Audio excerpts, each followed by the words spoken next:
Hey, good morning. This is Joe from Citrus County, Portugal, bringing you the AA word of the day for Thursday, March 6th, 2025. And the word for today is the idea of faith. Do not let any prejudice you may have against spiritual terms deter you from honestly asking yourself what they mean to you. That is taken from Alcoholics Anonymous, the Big Blue Book, page 47. And here's the commentary. The idea of faith is a very large chunk to swallow when fear, doubt, and anger abound in and around me. Sometimes just the idea of doing something different, something I'm not accustomed to, can eventually become an act of faith if I do it regularly and do it without debating whether it's the right thing to do. When a bad day comes along and everything is going wrong, a meeting or a talk with another drunk often distracts me, just enough to persuade me that everything is not quite as impossible, as overwhelming as I had thought. In the same way, going to a meeting or talking to a fellow alcoholic, I believe I'm arresting my disease. These are the ways I slowly move toward faith in a higher power. Great topic. Some people come to Alcoholics Anonymous, atheists, some agnostics, some with a belief in a higher power God. Many are Jews, many are Christians. I've seen a lot of Hindus. And why do they come? One, because it works.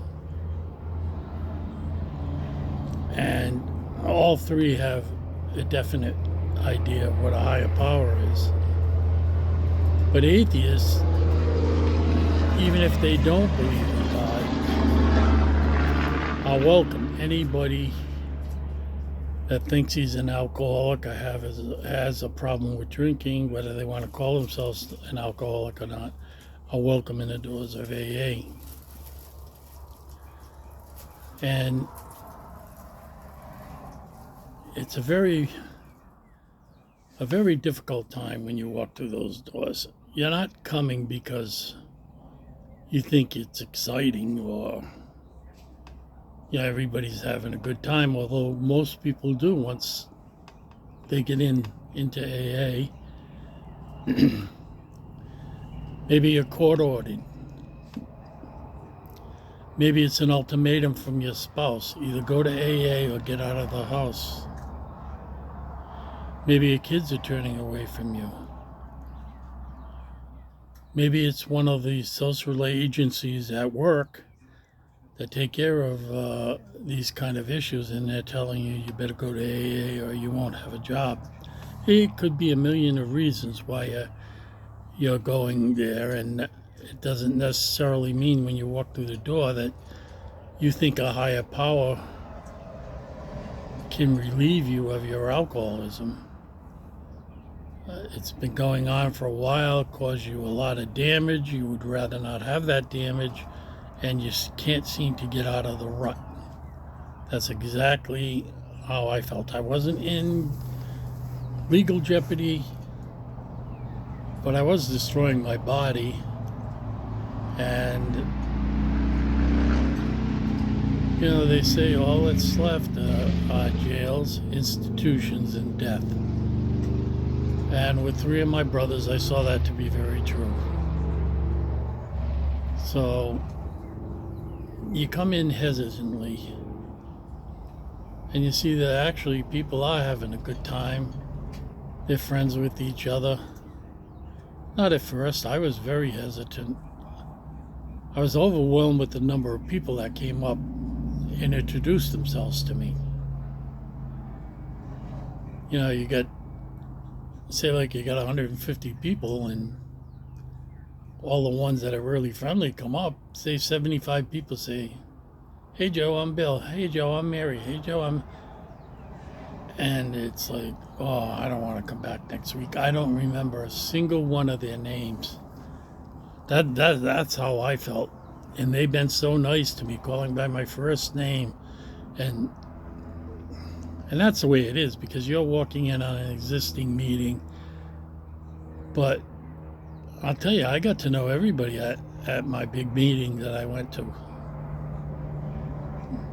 And I went to that meeting until, well, they kind of shut it down. They didn't really give a reason, but they wanted to do other things with their great hall. It was held in a great hall, and so we never really learned a reason. But the group found another church to meet in, and I went to that meeting right up till I left Rhode Island. I was no longer a beginner, but it was a great group to belong to. I myself, my own experience, what I talk about is that I had no problem with the higher power. I had no problem with my higher power being God. I just did not get that he was that involved with this problem I had when whenever anything happened in my life, I just worked harder and found an answer to it, and I couldn't on this stuff. So, but I always had faith in God. Always, always, always. I just can't remember a time that I didn't. And some people move to that, and then there are some that are sober, have done the steps, have had some spiritual development, but never moved to the point where they accept that there is an all-loving God. And they maybe you have to accept people as they are. You can't tell them, well, you better believe in God or not, or you might lose them. And that's why AA cast a big net, saying that higher power is a principle of step one, and yet if you can't accept the higher power, you're still welcome.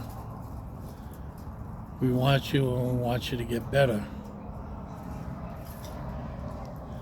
So it's so individual. You can't make generalizations.